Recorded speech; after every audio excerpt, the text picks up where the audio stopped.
Sunday. How about let's just open this thing up? Look at somebody right now and say, cut the crap.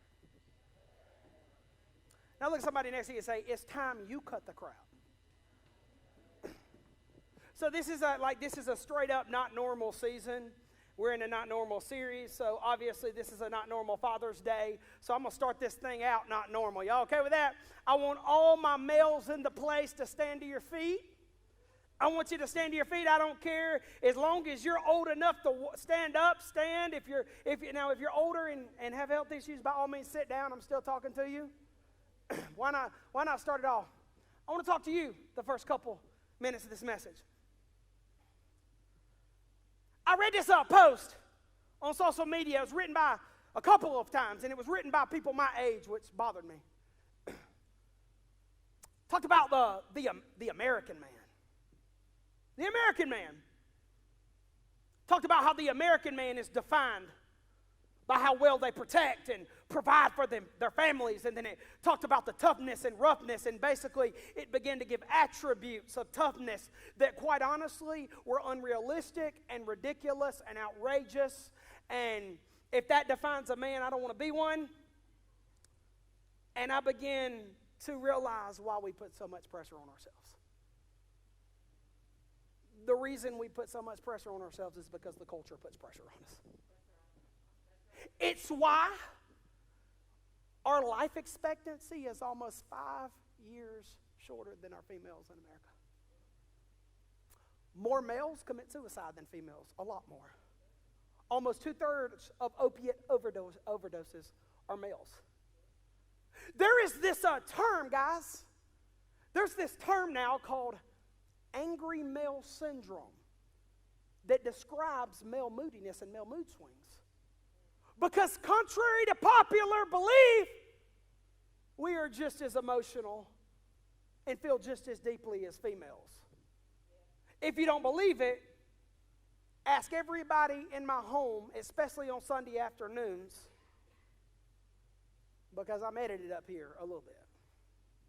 We feel just as deeply. We're just taught not to express it because toughness and independence are sexy.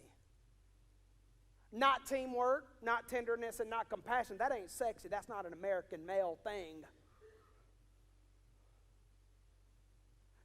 We put too much pressure on ourselves, y'all. And I'm calling bull crap. I'm calling bull crap by preaching a message today called Cut the Crap. And I want everybody in here, y'all were lax last week. We're live now for the 11 o'clock. I want you to share this video, hashtag Cut the Crap, so that we can not just be who God created us to be, but so we can enjoy what God has given us and know that we deserve it and be able to enjoy it the way God intended us to experience instead of putting pressure on ourselves that we were never meant to put on ourselves. So before you're seated, man, I want you to look at another male around you and I want you to point at them and say, you put too much pressure on yourself. You can do it. Be seated. Do it.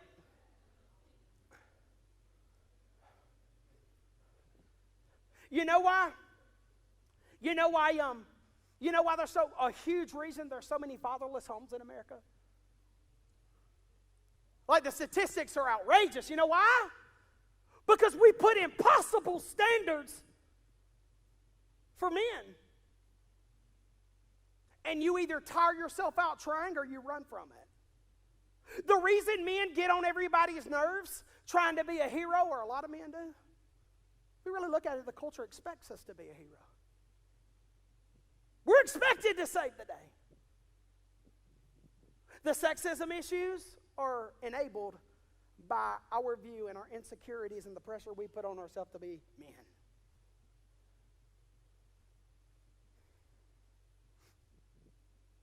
So today, we're going to talk about it.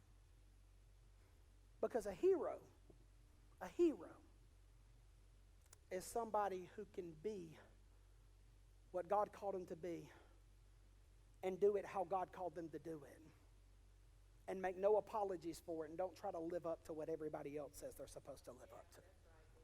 And until you get there, you're never going to enjoy the most beautiful part of what God called you to live and leave behind. It's sad because a hero is a person that makes what matters. I want to take you to the book of Ezekiel. We're going to go to the Old Testament. This season of the Old Testament, Israel had lived crappy. They had lived in crap. Matter of fact, I'm going to put my point out there right now too.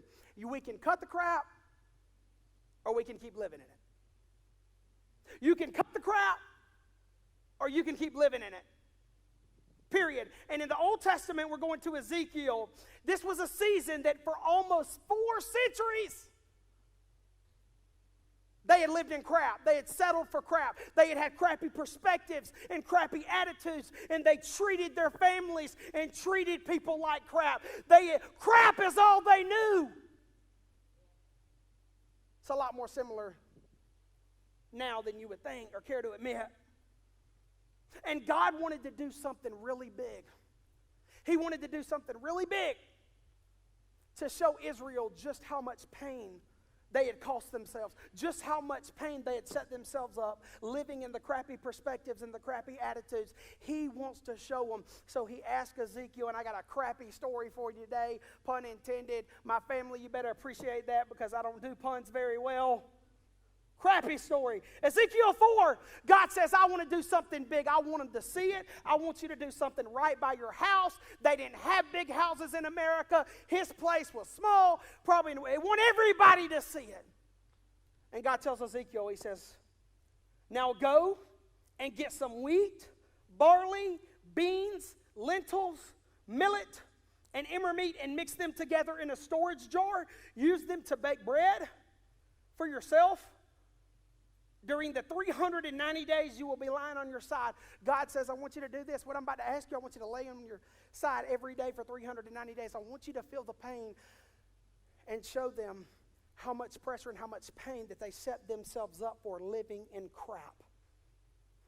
Because the longer we live in dookie, the harder we make it on ourselves.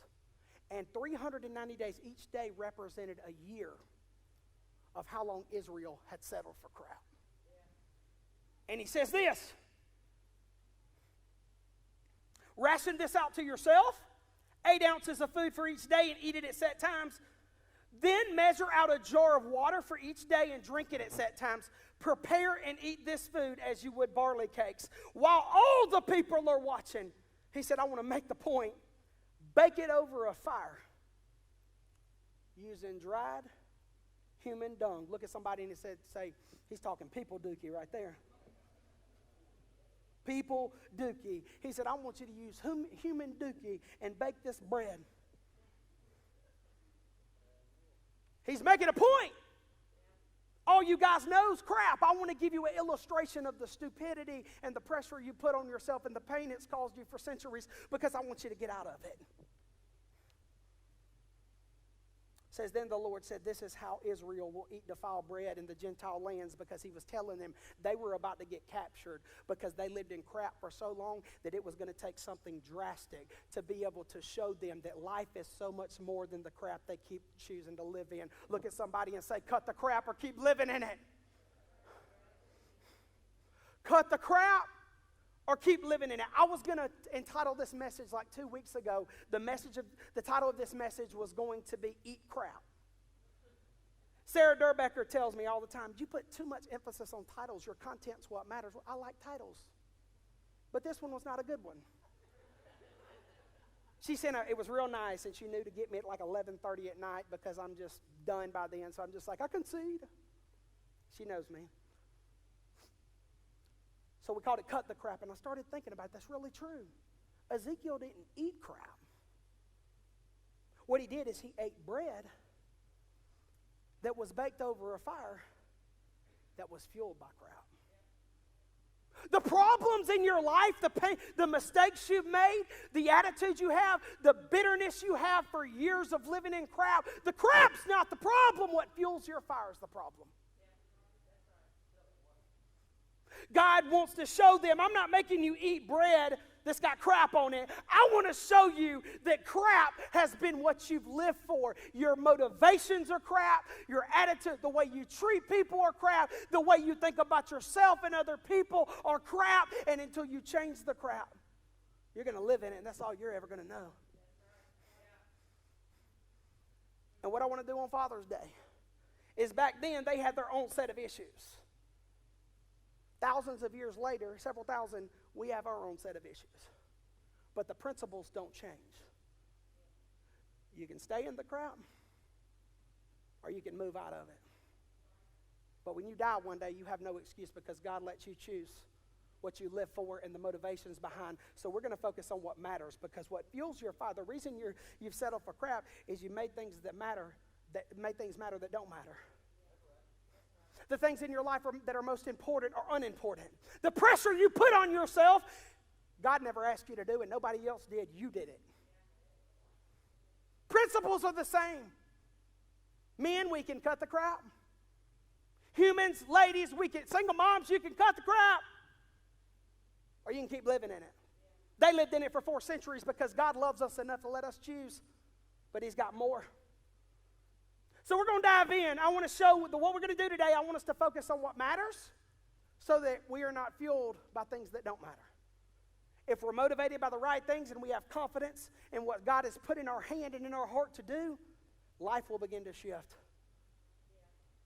So that's what we're going to do. I'm going to jump into 2020 and just start somewhere, because this conversation is not a one Sunday conversation. You've got to be willing to hear me and to go out there and day by day choose to get out of the dookie that we live in. And we all live in it. There is crap that we are living in society today that is celebrated, not just in our country, but in our churches. But I can only start the conversation. There's crap that we call Christ-like. There's crap that we can no matter what your crap looks like, if it's celebrated, accepted, or nobody wants to put up with you, the crap, you get to choose to get out of it, to cut it. You ready to look in the mirror? I'm ready to look in the mirror, if you are. A couple weeks ago, my brother and 2 of my sons decided we had to do some work. Angie she doesn't give me a honey-do list much, but she did.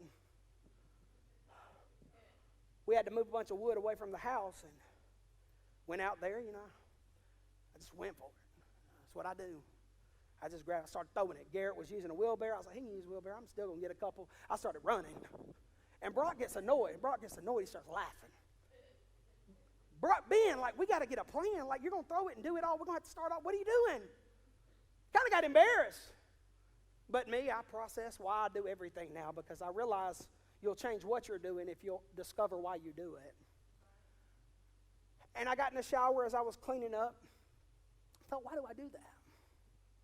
There's a reason why I do that. I didn't learn a lot of practical and mechanical things growing up. In this example I'm giving you, I'm not talking about practical and mechanical. I'm talking about whatever God has given you. I didn't learn a lot. It wasn't my parents' fault. My parents didn't know how to do a lot of. My daddy could wash a car and make that thing look perfect, but he didn't know how to do a lot. My mama didn't. They loved me. They gave me the things that made me who I am today, but practical and mechanical wasn't one of them. And I lived most of my life, even into adulthood, I was insecure and indecisive. And when people were working around me and I didn't know what to do or how to do it or where to start, I had no confidence and I had no competence. So what I did was freeze up. And there are probably people at Walmart today when they would get me off the door because they were dumb enough to think I could do things as good as I could door clean. They would probably tell you I'm lazy. I'm not lazy. For a long time in my life, I didn't know what to do, so anxiety froze me up. And at some point in my life, I realized there was some things in my life that had to get done, and the only way to do them was to go get them. And so there's a lot of things that took me twice as long and were probably less than half as good, but a season in my life, I realized if you're going to survive, you got to go for it. And so I can do some things very laughably, but I do them. And my point there is the reason there's a lot of people like me who, whatever area of your life, emotionally, mentally, practically, that you're insecure and indecisive and you hold back, is because we've grown up in a culture where we tell men, and where we tell specifically parents too in general, we tell them you got to move. You got to get it done.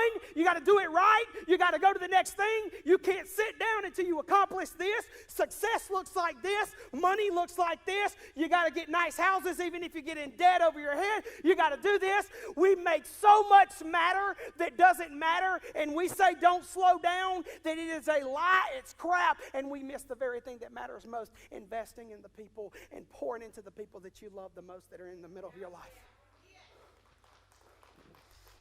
You freeze up. And just because, so what we do is we tell our kids and we tell people, you're smart enough, you'll figure it out. You know how many times I got told that?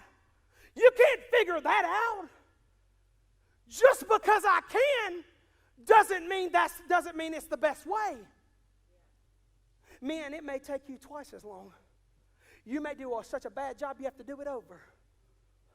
But a lifelong memory that your child or the people that love you and your employees at work, just because they can learn, you're called to give what you got. God gave you something to give. And don't you dare let what the American dream says you're supposed to be stop you from being and enjoying the very thing that matters most. Oh yeah, I learned, and it's still laughable. But it's because we're told, don't slow down. Keep going. You'll make a lifelong memory, and the people you love will learn if you will slow your butt down. Sit down at the TV and watch TV with your kids. You can do laundry next week. You can do laundry if you're a big family like me tomorrow. Slow down, because you're going to miss what matters, and you're living in crap. And you can cut it, or you can keep living in it. Because you got something to give. Look at somebody and say, you got something to give. Now I want you to say it louder and point to yourself and say, I got something to give. I can't teach my kids. I can't teach the people that I pastor. I can't teach anybody how to do practical and mechanical stuff, but I got something to give. And it's not enough for my kids and my family and my friends to only hear me preach once a week. That's enough to call me pastor. It's not enough to call me pops and daddy and husband and friend and family. I don't want the people I love to hear the 5 years ago version of who I am and who I'm becoming. You've lived long enough to make mistakes, and you've got wisdom, and you need to give it to the people you love. But if you focus and live in crap, you will hold back on what matters, and you will spend your life chasing what doesn't, and you will miss it. Because we are fueled by things that leave us insecure and empty. Crap. Slow down. Slow down and enjoy. Slow down. I know you're stressed out. I know you got bills to pay, and you probably already made decisions that led you to debt, and now you got to work more hours. Slow down. Slow down. Now that I've been a parent over 5 years, the kids have told me memories. Part of my disorder with Tourette's and OCD, ADD, all that isms, schisms, crap stuff that I deal with, and it's fine. Part of it is my life I base on chronology. I get on my baby girl's nerves. She'll play me a new song or old song. I'm like, what year was that? I say, Pops, why you always got to know what year it is? Because my mind works chronologically. So they'll tell me a memory that really impacted them. They'll tell me a memory where I was present. I was there. Not just there, I was present. There's a difference. And I will remember the time period because I'm a chronological joker. Get on your nerves or not is how I work.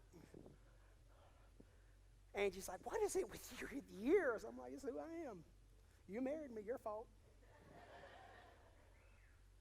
So they'll tell me, I'll remember the time period, what I was dealing with.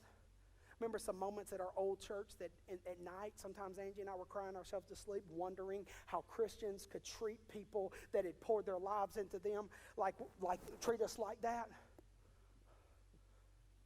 And they'll tell me a memory that I was overwhelmed, close to walking away from it all, and they'll tell me how much it impacted them because I was struggling, but I slowed down to be there. Don't miss what matters, because the culture will cause you to stay in crap. The culture will cause you to stay in jobs that you love, working too many hours, and what you love most is sitting at home losing out. I love this place. We work a lot of, sometimes Derek and I this week, we got pissed at each other. We didn't speak for several days. You know what I did? We spent more time at home with the people we love the most, and we let things get undone. Or things didn't get done that need to get done. That's okay. Your love matters. All my people that are older, your kids are grown, you've made mistakes, you've lived stressed out, you've been absent, you did just what your parents did to you, you didn't know any better, it's not your fault that for 400 years they didn't know any better and God wanted to show them this is what you're doing, it's okay, it's not too late to cut the crap. My kids are grown. You know how many people I've told that literally lived like fools until they were like 55 or 65? And they told me, what are my kids going to do? I said, go tell them. Show them. Authentic growth is undeniable. It's better to tell your kids at 45 years old what you would do differently. Don't point fingers. Don't make excuses. Apologize and say, if I could do this again, but I want you to do it right. You need to cut the crap for your kids. It's not too late. You don't have to pass it down to them so that they pass it down to the next generation, so that we're pissed off men and insecure females, and we live a bunch of lies and put a bunch of pressure on ourselves, because at some point it can stop now. Go tell them, I'd give anything not to have done this, and I don't want you to do it. And then don't lecture them and don't nag them. Show them the growth. Change now. You can cut the crowd. You can stay in it. They stayed in there for 400 years almost. It's your choice. But your love matters. Everybody in the place, I don't have to know your story. Your love matters. All my daddies in the place. Oh, how about this? All my men in the place that don't have biological kids, or you hadn't made kids. All my single mamas that are having to play daddy and mama. I want to talk to you. And you don't have biological, whatever. I want to talk to you. I actually messed that up. Sorry. I'm tired. I get a mulligan. It's 2 services, right? All my males that haven't made babies yet or will never make babies, I want to talk to you. Your love matters. Just because you didn't make them doesn't mean they don't need you.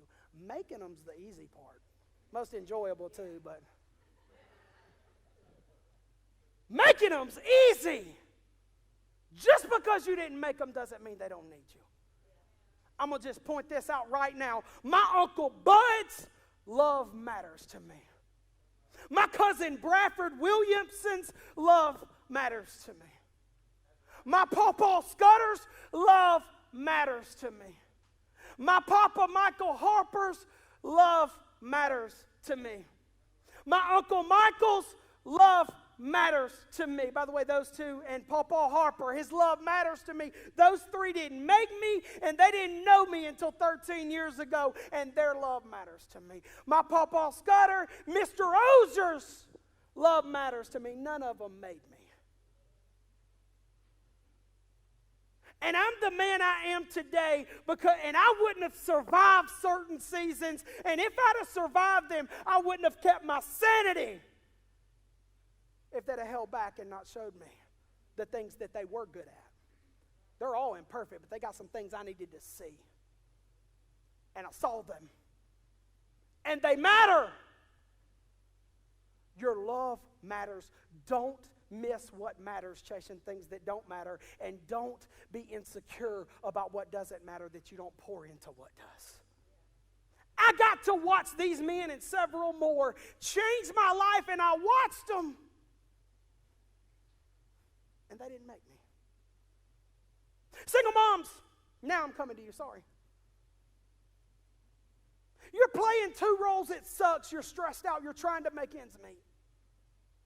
You're probably working more than you need to because daddy ain't there to make it to pay. It doesn't matter what happened in your last relationship. You be honest with those kids. You love them and you cut the crap from what you've learned by living in it. You need to grow and know you're somebody, y'all. Cut the crap. Your love matters. Single people, your love matters. How you do it now will be what it is then. When you break up, you better break up respectfully. You treat the people you date like they matter. Don't just expect people to treat you like you matter. If you matter, they matter. When you get married and you marry into a bunch of drama and it's an uphill battle, remember how you did it now because you could have cut the crap now. How you invest, what matters, matters.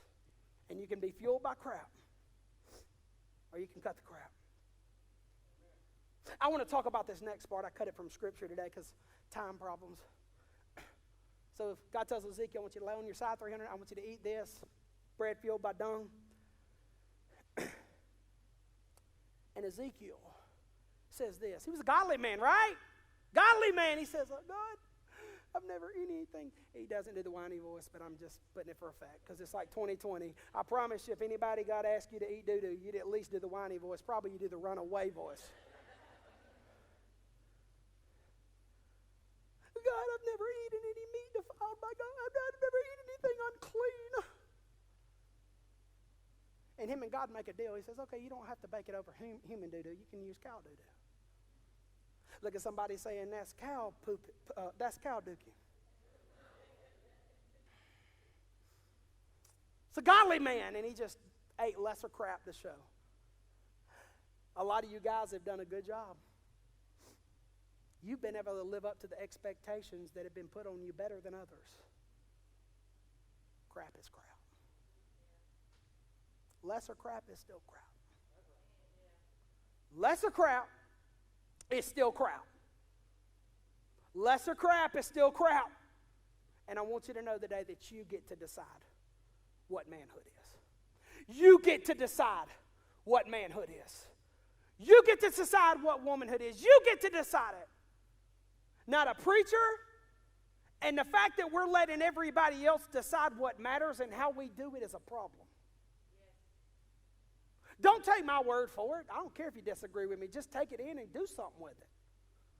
Leave the crap up here and take whatever good I can give you. Hopefully I gave you something. You get to decide. And I want to tell you something, man. Vulnerability is not the opposite of masculinity. I'm going to tell you that. We've been told in society that being open and being vulnerable is not masculine and manly. We've been told it. It's ingrained in us. We don't have to post it. It's so ingrained from generation to generation. It's been taught. You want to look at the greatest display of manhood and vulnerability? Look at God, who came down in the form of Jesus, died on the cross. On the cross, he surrendered and said, I still love them. They turned on me. It is finished. Forgive them, Father, for they know not what they do. He was so vulnerable that they had to kill him because he shed every expectation and they didn't like it. He refused to live to the expectations of the church folk or the Romans. They didn't know what to do with him, so they killed him. The greatest display of vulnerability, and he shed every expectation. He refused to put the pressure on him that society and churches put on him. That is manhood. You want to look at what the Bible calls the capital W Word of God, Jesus? Look at him. The most vulnerable man, and he was 2,000 years before us when it was a lot more uncool. He was vulnerable. He did it. And do you know why and it's time for us to do it too. Do you know why we're so tired? We're tired. Do you know why we live less years than females? Because we're tired.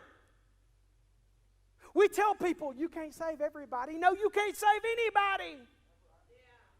Your job is not saving people. Your job is not to save your kids. Your job is not to save your spouse. Your job is to give, and not just your job, your reward is to give what you got to the people that God called you to give it to the most. And you're tired. You're trying to save everybody because we've been taught that that's what a hero is. And we're called to be a hero. You want to look at the sexism? You want to look at it? The problem is fueled by the fire that has been, the pressure that has been put on us. I don't want to argue over the issues. I just want to address the crowd. Vulnerability is not sexy. You got so many dads that won't even pray with their kids. That's too vulnerable. It's pressure. Vulnerability. Is it okay if I just go a few more minutes? Because I'm like looking at the clock and I got like 3 minutes. Y'all were the 11. I'm sorry. A few more minutes. I'll be done. Okay? Here we go. Vulnerability. You're not called to save everybody. Let me tell you the culture we're putting. Let me just give it to you straight up. You're like, oh, do they really expect that? The reason you're so tired trying to save everybody and you feel less than because you're facing impossible standards, and when you don't live up to them and you set yourself up for failure, you're more insecure and you don't think you're a man. Look at the examples that are set in Hollywood. Manhood is called to be a mixture of Jack Dawson, if you're not old enough to know that, Titanic, Leonardo DiCaprio, oh, never let go. And 85 years later, this woman who had a 60-year marriage with another man is talking about the Joker she knew for 3 days, and she said, he saved me in a way that I've never been saved. It's ingrained. And not just that, we're not just called to be a mixture of that, but we're called to be another mixture. The other half is Walker, Texas Ranger. The romance of Jack Dawson and the toughness of Walker. And I'm going to tell you something, that's impossible. Chuck Norris would have died episode 1. Make all the memes you want to, that Joker would have never lived 8 seasons. I'm rewatching it with Garrett right now, and I'm like, this Joker would have died. The show would have been canceled before it got started. But that's the pressure. Perfection. Save everything. You're the man. You lead. You bear the burdens. God is the only person that is supposed to bear the burdens that we bear every day, and we feel like a failure when we don't. So we got to be an American man. We got to pay for the kids. We got to protect them. If we lose our job, then we go into a depression because we're not good men. No! Make what matters matter. So I'm about to show you a video here in a second. I'm going to show you a video that would have emasculated and embarrassed most men, but not me. Garrett took a little bit longer riding the bike, and I failed to say this in the first service. The only reason he learned is because Jake and Brock helped in the quarantine for several years. And Garrett doesn't mind me playing this because I have raised him to say, boy, you don't have to be good at everything. You just got to find what you're good at and be confident in that. He don't care. He knows me. So it took him to 11 years old, but I can tell you one thing. He's smarter than most anybody in. He's already smarter than me. It pisses me off. So finally, 11 years old, he finally gets started. We're talking years. And I promised I'd catch him. I want to show you a video of the greatest father failure in my life. Go, Alec.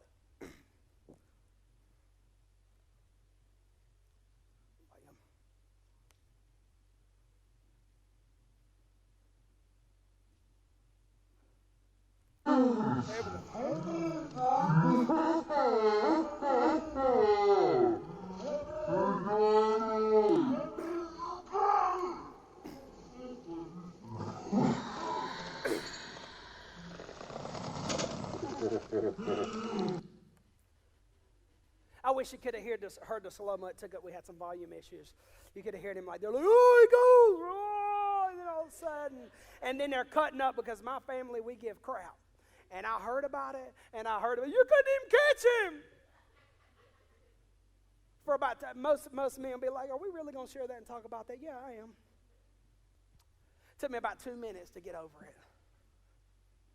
My kid stood up in tears with a look of like, you dropped me. I want to go inside now. I did it. Let's go.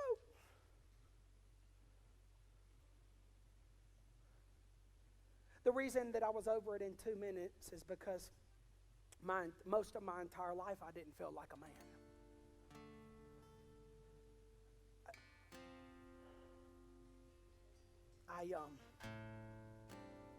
It took me years of feeling like I wasn't a man because I've never been naturally aggressive. I'm just not. It's not what I am. I've tried to be in certain seasons. That's why I suck at football. Love watching it. Terrible playing it. They always are like, you're a big body. We need to get you on the team first day. They realize, no mistake. I'm not aggressive. It's not who I am. Having Tourette's and OCD and ADD and probably a lot of other things that I've been undiagnosed with. Growing up in school, I never felt like I was really a man. I tried to, it almost got me. Marrying the most incredible woman in the world, who I was the pastor. She was a widow. I was his pastor, and knowing that he was such a smart, successful, and intelligent man, and having to get a year or two into marriage to feel like that I could fill the shoes the way I was called to fill them, and to feel like I deserved it was almost got me. Growing up, learning how I was supposed to be a communicator. Everybody, I tried to be what they told me to be. Pastors and mentors would say, quit yelling so loud so much. Spent like 2 years and somebody told me, they were like, you don't need to do that, you're boring when you do that. And they told me, they were like, quit walking the stage so much. It's nervous. You're showing them weakness. You're showing them. I'm like, no, this is me. You ever seen me watch a football game? I usually have a football in my hand tossing it up. I did it all the way they told me to do it. And it almost got me. And the reason that stupid video didn't bother me long and doesn't bother me now is because Garrett doesn't have a dad like that. My older ones don't have a bonus dad like that.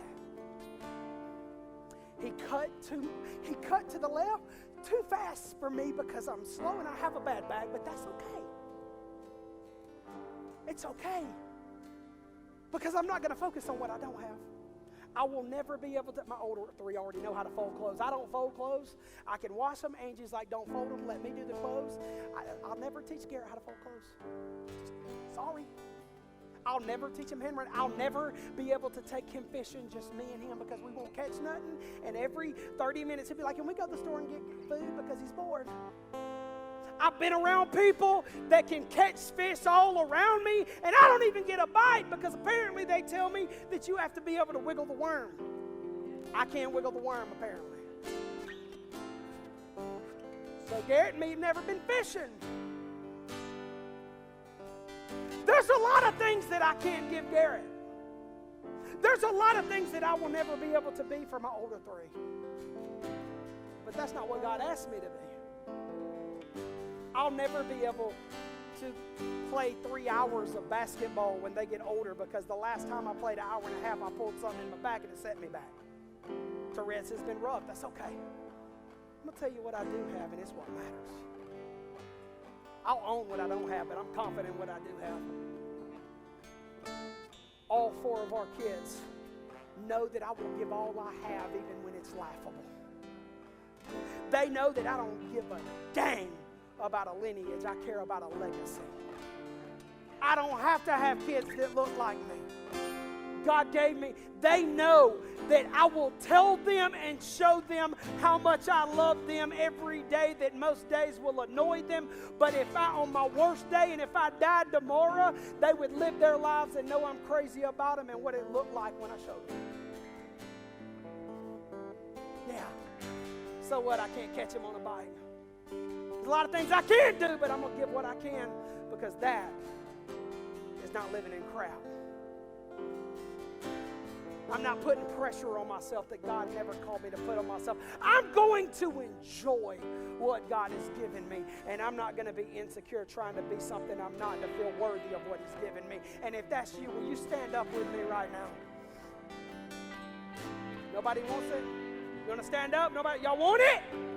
Boy, I'm glad that I'm just focused today, because if I was thinking my job was based on y'all's response, I'd be gone at 9:30.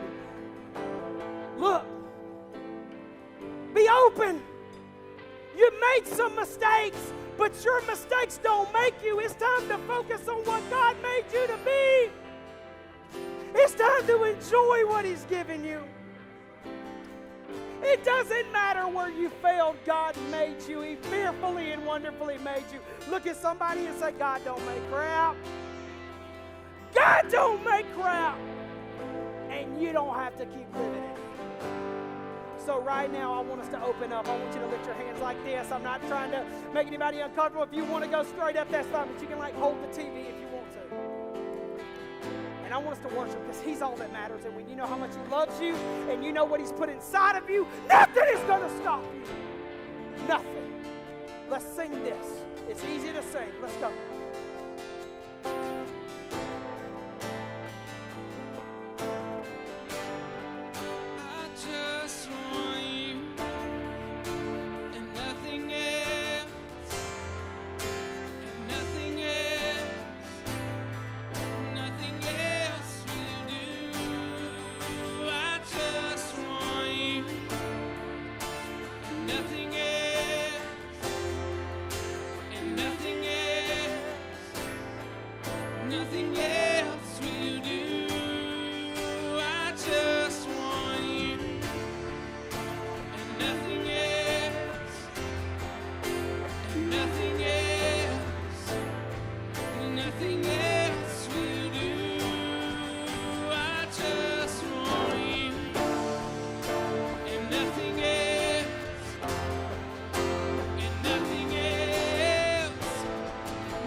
Look at me.